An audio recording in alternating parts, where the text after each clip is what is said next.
ગેનીબેન કેવી રીતે બ્રાન્ડ બન્યા, કેવી રીતે ચૂંટણી જીત્યા, જેમ જેમ પડકાર આવ્યા એમ એમ કેવી રીતે ગેનીબેન મજબૂત થયા, આ તમામ મુદ્દે ગેનીબેને સ્ફોટક ઇન્ટરવ્યૂ આપ્યો છે. ઉમેશ પટેલનો ઇન્ટરવ્યૂ પણ જોઈશું, પણ એ પહેલાં શરૂઆત કરીએ ગેનીબેનના જીતના રહસ્યની વાતથી, ગેનીબેનના સ્ફોટક ઇન્ટરવ્યૂથી. ગેનીબેન નમસ્કાર, આપનું સ્વાગત છે. તમને ખૂબ ખૂબ અભિનંદન જીત બદલ. ગઈકાલનો દિવસ ગેનીબેન અને બપોરનો સમય, ક્યાંક તમે 200 મત આગળ તો ક્યાંક 2000 મત પાછળ, પાછા 2000 મત આગળ તો પાછા 300 મત પાછળ, આ જે સ્થિતિ હતી, કેવો સમય હતો ગેનીબેન? જીતનો વિશ્વાસ હતો ખરો? જે પ્રકારે અપડાઉન થતો હતો ગ્રાફ. ગઈકાલે અમારા 300 જેટલા એજન્ટો હતા, એટલે કોઈ વિધાનસભાની અંદર માઇનસ થાય, ક્યાંક પ્લસ થાય, ક્યાંક એટલે કે ડેમેજ કરવા માટે સામેની જે સિસ્ટમ હતી એની સામે અમે પૂરેપૂરું મનોબળથી મતગણતરી કરી અને બનાસકાંઠાના મતદારોએ ખૂબ દિલથી એક ગરીબ સમાજની દીકરી માટે જે વિના મૂલ્યે જે મતદાન કરીને પાર્લામેન્ટ સુધી પહોંચાડી, એ એટલા માટે કે કોઈ પણ પક્ષ હોય, કોઈ પણ વ્યક્તિ હોય, તો વર્તમાન સમયને સંજોગો અને ડેમોક્રેસીના આખા એના જે રૂલ્સ છે એ બદલાણા છે. બદલાણા એટલે કે હવે કોઈ એકલી પાર્ટી ચાલવાની નથી. ક્યાંક 50% પાર્ટી ચાલે તો 50% કેન્ડિડેટ એ લોકોના સાથે એનો પોતાનો તાલમેલ કેવો છે, લોકો વચ્ચે કઈ રીતે રહે છે, પોતે વ્યક્તિગત પોતાના સ્વાર્થ માટે છે કે લોકો માટે છે, આ તમામ પ્રકારનું એનાલિસિસ એ મતદારો કરતા હોય છે. અને એ પૈકીનું એનાલિસિસ બનાસકાંઠાના મતદારોએ એ તમામ પ્રકારના એંગલથી જોઈ અને ખૂબ સારી રીતે તમામ સંસાધનો સામે લડાઈને અમારી ચૂંટણી ભાજપ કોંગ્રેસ કરતાં પ્રશાસન, ડેરી, બેંક, ગુજરાત વિધાનસભાના અધ્યક્ષ, એસપી, બુટલેગરો, સંસાધનો, રૂપિયા, સામ દામ દંડ ભેદ કે જે બીજા ઉમેદવારો કરતાં વધારાના ચડાણ એ અમારી સામે હતા. અને છતાં પણ અમારા કાર્યકરો, આગેવાનો બધા જ બધા સંસાધનો સામે ટકી રહ્યા અને ટક્કર લઈને મતદાન કર્યું. એ બદલ એક અદ્ભુત એટલા માટે કે લોકોએ એવું નક્કી કરી લીધું કે ગમે એટલા પડકારો આવે, ગમે એટલા લોભ લાલચ, ગમે એ પ્રકારની હેરાનગતિ આવે, પણ આ વખતે બેનને જીતાડવા છે એવું એ દિવસે. કેમ કે એ ટિકિટ એ લોકોએ જે ઉમેદવારની આપવા માટેની ગણતરી હતી ને એમનો અવાજ હતો, એ લોકોના કહેવાથી ટિકિટ આપી, એટલા માટે આ પરિણામ સારું આવ્યું. ગેનીબેન, તમે પહેલેથી કહેતા હતા કે મને મોટા મોટા લોકો પડકારી રહ્યા છે, મોટા મોટા નેતાઓ પડકારી રહ્યા છે, અને અનેક પડકારો છે. અનેક પડકારો હોવા તમારી જીત માટે કેટલા સકારાત્મક સાબિત થયા? રોનકભાઈ, જ્યારે વારંવાર ગુના કરવાવાળા લોકો કોઈને આપણે પડકારા, ત્યારે મુદ્દો ઠોસ હોવો જોઈએ. અને ઠોસ એવો હોવો જોઈએ કે હું તમામ પ્રકારની બાબતોથી કલંકિત હોઉં, અને એ કલંકિત હોવા છતાં હું બીજાને, નિર્દોષ વ્યક્તિને એમ કહું કે આ બાબતમાં તમે કલંકિત છો અથવા તો આ તમે ખરાબ છો, એવો ડ્રામા ઊભો કરીને, સત્તાનો દુરુપયોગ કરીને જ્યારે કોઈને હેરાન કરવા માટેના જે પ્રયત્નો થતા હોય, ત્યારે પ્રજા અને જે નજરે નિહાળેલા લોકો એને નજરઅંદાજ કરી શકતા નથી. એ પોતે સમજે છે કે આ જે કરી રહ્યા છે એ ખોટું કરી રહ્યા છે, પણ એ બોલી શકતા નથી. પણ જ્યારે એમનો સમય આવે ત્યારે એમનો જે મત વ્યક્ત કરવાનો હોય કે એને જે જવાબ આપવાનો હોય કે અસત્ય સામે સત્યનો વિજય હોય, અહંકાર સામે જે એક લડાઈ લડવાની હોય, એ લડાઈ બનાસકાંઠાની જનતાએ લડી છે. એ લોકો અમને ઝુકાવવા માગતા હતા, પણ અમે ક્યારેય ઝૂક્યા નથી. એટલે એનો સીધો મેસેજ એ છે કે અસત્ય સામે સત્યનો વિજય હોય છે. નિર્દોષ વ્યક્તિને તમે ક્યારેક હેરાન કરો તો એના પક્ષમાં જે એ પૈકીના બુદ્ધિજીવી અને સારા લોકો એના પક્ષમાં રહેતા હોય છે. ગેનીબેન, એક મહિલાએ રાજનીતિમાં ટકવું, મજબૂતાઈથી આગળ વધવું ઘણું મુશ્કેલ હોય છે, હું જાણું છું, પરંતુ તમે સતત આગળ વધતા રહ્યા છો. અનેક પડકારો તમારા રાજકીય જીવનમાં આવ્યા છે, અનેક સંઘર્ષ તમારે કરવા પડ્યા છે. આ જે પણ સંઘર્ષ કરવા પડે છે અને જેટલા પણ પડકાર સામે આવે છે, આ પડકાર ગેનીબેન અંગત જીવનમાં તમને મજબૂત કરવામાં કેટલા મહત્વના સાબિત થયા? રોનકભાઈ, હું તો એમ માનું છું કે દુશ્મન આવા જ હોવા જોઈએ કે જે આપણું ઘડતર કરે. જેટલી એમણે જ્યારે પણ મને દબાવવા માટેના પ્રયત્નો કર્યા, ત્યારે પ્રજા મારી સાથે જોડાણી, અને એમને એમ લાગ્યું કે આ ખરેખર ખોટી રીતે હેરાન કરે છે.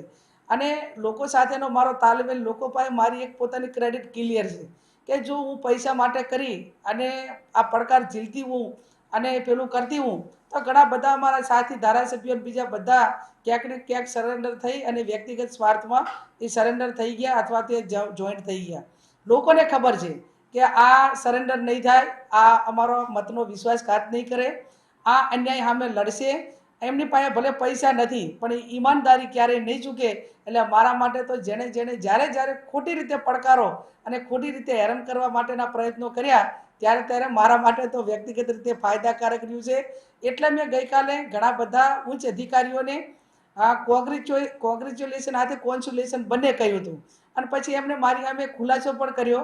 એટલે મેં કીધું કોંગ્રેચ્યુલેશન એ બાબતમાં કહું છું કે તમે જે મારી સામે ખોટું કર્યું અને પ્રજા મારી સામે જોડાણી, એટલે તમે મારી વિજેતાના ક્યાંક ને ક્યાંક ભાગીદાર છો.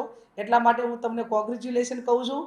અને ક્યાંક ને ક્યાંક તમે જેના કહેવાથી મને હરાવવા માટે પ્રયત્ન કરતા હતા એ તમારું પરિણામ ના આવ્યું એટલે તમને કોન્સ્યુલેશન કહું છું. એટલે ઘણા બધા ઉચ્ચ અધિકારીઓને ગઈકાલે મેં કોંગ્રેચ્યુલેશન અને કોન્સ્યુલેશન બે જોઈન્ટ કીધું છે.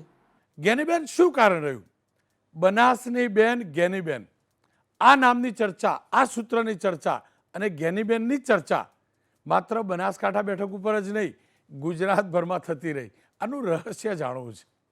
સમગ્ર બનાસકાંઠા જિલ્લામાં રોનકભાઈ 28 વર્ષનો જે મારો વ્યક્તિગત નાતો હતો આગેવાનો સાથે, સુખ દુઃખના ભાગીદાર, ક્યાંક નાના મોટા પ્રસંગો, તો આ એકના એક દિવસે કોઈ એવડો મોટો માહોલ ઊભો ના થઈ શકે. આપણે જોયું કે સામેના કેન્ડિડેટ માટે એક જ વાત આવી કે અમે એમને ઓળખતા નથી, એમને રાજકારણને કાંઈ લેવા દેવા નથી, એમને બનાસકાંઠાને કાંઈ લેવા દેવા નથી. આવું સતત મતદારો અને આગેવાનોમાંથી સ્ટેટમેન્ટ આવ્યા. અને અમારો એક મુદ્દો ક્લિયર હતો કે અમે જે છીએ એ તમારા વચ્ચે જેવા છીએ એવા જ દેખાવા માટેનો પ્રયત્ન કરીશું. અમે કોઈ આમ કૃત્રિમ દેખાવ કરીશું નહીં. અમે તમને ક્લિયર કહીએ છીએ કે અમારી પાસે સરકાર નથી, અમે ધારા એવા કામો નહીં કરાવી શકીએ, પણ અમે તમને ન્યાય અપાવવા માટેનો પૂરેપૂરો પ્રયત્ન કરીશું અને અમે ક્યાંય પીછેહટ નહીં કરીએ. જ્ઞાનીબેન, બે ચૂંટણી બાદ આ ત્રીજી ચૂંટણી હતી અને બીજેપી 26માંથી 26ની હેડ્રિક કરશે તેવું લાગી રહ્યું હતું. તમે બીજેપીનો એ વિજય રથ રોક્યો છે. 25 બેઠક લઈ આવ્યા છે પણ તમારી બેઠક બીજેપી જીતી નથી શક્યું. એટલે કે કોંગ્રેસ માટે તમે જીત અને આશા બંનેનું એક કિરણ લઈને આવ્યા છો. આ સંજોગોમાં કોંગ્રેસ અને કોંગ્રેસના નેતાઓને આપ શું કહેવા માગશો? હું કોંગ્રેસના કાર્યકરોને એટલું ચોક્કસથી કહીશ કે એક યુગ હતો કે કોંગ્રેસના નામે ગમે એને ટિકિટ મળે તો પણ એ જીતી જતો. દશકો ભારતીય જનતા પાર્ટીનો ચાલ્યો, ગુજરાતની અંદર 20-25 વર્ષથી ચાલ્યો. એ હવે સિટી એરિયા પૂરતું રહ્યું છે. ક્યાંક ને ક્યાંક સમય આવે પરિવર્તિત થઈ જતું હોય છે. 2017માં કોંગ્રેસ 77 જેટલી સીટોએ વિધાનસભામાં પહોંચી અને આ વખતે બધા જ એમ કહેતા હતા કે કોંગ્રેસના કેન્ડિડેટો નહીં મળે અને અમે 5 લાખની સરસાઈથી બધી સીટો જીતશું. તો કોંગ્રેસ જ્યાં પણ લડી ત્યાં ખૂબ તાકાતથી લડી છે. અને હવે લોકો વચ્ચે જઈ કોંગ્રેસ એના સંગઠનમાં ક્યાંક ને ક્યાંક મોટી કમી, મારે ન કહેવું જોઈએ, પણ કોંગ્રેસના સંગઠનમાં જે કાંઈક નાના મોટી કમી છે એ કમી દૂર કરીને સંગઠનનું માળખું મજબૂતાઈથી નવા માણસોને તક આપવી પડે અને સર્વે કરીને જે ક્રેડિટવાળા દવલાની નીતિ બાજુ પર મૂકીને સારો એ મારો નહીં પણ સારો એ સૌનો એમ કરીને એને પ્રોત્સાહિત કરવાની જરૂર છે. લોકશાહીની અંદર એટલું ચોક્કસ લોકો નક્કી કરે છે રોનકભાઈ. અત્યારે વર્તમાન સમયની અંદર 50% પક્ષ ચાલે તો 50% કેન્ડિડેટ અને એની જે કંઈ સંગઠનની વ્યવસ્થા હોય, માળખું હોય, આ પ્રમાણે ચાલતું હોય. એટલે કોંગ્રેસને એટલો સંદેશો આપું કે હવે તમે લોકો વચ્ચે જો વાલા દવલાની ગ્રુપવાદની બધી જે કંઈ વાતું હોય, અને હું તો ઘણી વખત સાચું કહેવા માટે ટેવાયેલી છું, પણ ક્યાંક જે કોણ કેવડો મોટો બની જશે એના કરતાં બનેલો છે તો એ આપણો છે એવી વાત આપણે આગળ વધારીએ તો હું માનું ત્યાં સુધી કોઈ પણ પક્ષ હોય કે કોઈ પણ સિસ્ટમની ચૂંટણી હોય, પંચાયતથી પાર્લામેન્ટની, એની અંદર લોકોનો સાથ સહકાર મળતો હોય છે. એટલે બનાસકાંઠા જિલ્લાના લોકોએ કોંગ્રેસમાં એક પ્રાણ ફૂંકવા માટેનું જે કામ કર્યું છે એનો પવન એ આવનાર સમયની અંદર સમગ્ર ગુજરાતમાં જાય અને 2027માં ગમે એમ કરીને જે લોકો વચ્ચે જે સિસ્ટમથી જવું પડે એ પ્રમાણે જઈને ગુજરાતની અંદર સત્તા પરિવર્તન આવે એવા પ્રયત્નો ગુજરાત કોંગ્રેસ સમિતિ કોંગ્રેસના કાર્યકરો આગેવાનો કરે. તડકે જાઓ, થોડા ધૂપમાં જાઓ, થોડાક બીકમાંથી બહાર નીકળો, થોડાક વ્યક્તિગત સ્વાર્થોમાંથી બહાર નીકળો અને કોઈ શું સામે કરી લે છે જેલમાં જવાનો. આ ભારત દેશની અંદર ફાંસીથી મોટી બીજી કોઈ સજા નથી. અને જો આપણે નીતિથી સાથે સંકળાયેલા હોય, એક વફાદાર હોઈએ, નીડર હોઈએ, તો એનાથી મોટી બીજી કોઈ સજા નથી. આપણો કોઈ ગુનો ના હોય તો ભગવાન પણ એમાં મદદ કરતો હોય છે. અને આ પ્રકારનું કોંગ્રેસના આગેવાનો કરે એવી હું સૌને વિનંતી કરું છું. જ્ઞાનીબેન, ગુજરાત કોંગ્રેસ માટે છેલ્લા 2.5-3 દશક સારા નથી રહ્યા. વિધાનસભાના પરિણામો આપણે જાણ્યા છે. આ લોકસભામાં તમે ચોક્કસથી જીત્યા, પરંતુ એ ન ભૂલવું જોઈએ કે ગયા વિધાનસભાની ગઈ ચૂંટણીમાં માત્ર 17 ધારાસભ્યો જીત્યા હતા. એમાંથી કેટલાક તો કોંગ્રેસ છોડીને જતા રહ્યા. 3, 3.5, 4 વર્ષમાં ફરીથી વિધાનસભાની ચૂંટણી પણ આવશે. આ સંજોગોમાં ગુજરાતમાં કોંગ્રેસનું ભવિષ્ય, જ્ઞાનીબેન, આપ કેવી રીતે જોઈ રહ્યા છો? કેવું છે ગુજરાત કોંગ્રેસનું ભવિષ્ય? મેં કહ્યું એમ, ઝીરો ગ્રાઉન્ડ ઉપર જવું પડશે. સંગઠનનું માળખું આખું તૈયાર કરવું પડશે. આ જે લોકો દોષિત છે અને જે પેઢી માને છે અને ગ્રુપવાદમાંથી કોઈ ખોટું કરીને જાય તો એને બચાવવા માટેની સિસ્ટમ છે, એ સિસ્ટમને પણ ક્યાંક ને ક્યાંક અંશે હોય તો એને બંધ કરી દેવી પડે અને એક નવું યંગ જનરેશન તૈયાર કરવું પડે. તો આવનાર સમયની અંદર દરેક જિલ્લાથી કરીને બૂથ લેવલ સુધીનું પ્લાનિંગ એ એડવાન્સમાં થાય તો એ દિવસો પણ દૂર નથી. આ વખતે બનાસકાંઠાનું જે મતદાન થયું, રોનકભાઈ, 14 લાખથી વધારે, એ લોકોએ કર્યું છે. અને એમાં કોંગ્રેસ પાર્ટીની ચૂંટણી તો લોકો લડ્યા છે. કોઈ સંગઠનમાં કોઈ 1001 માણસ નહોતો.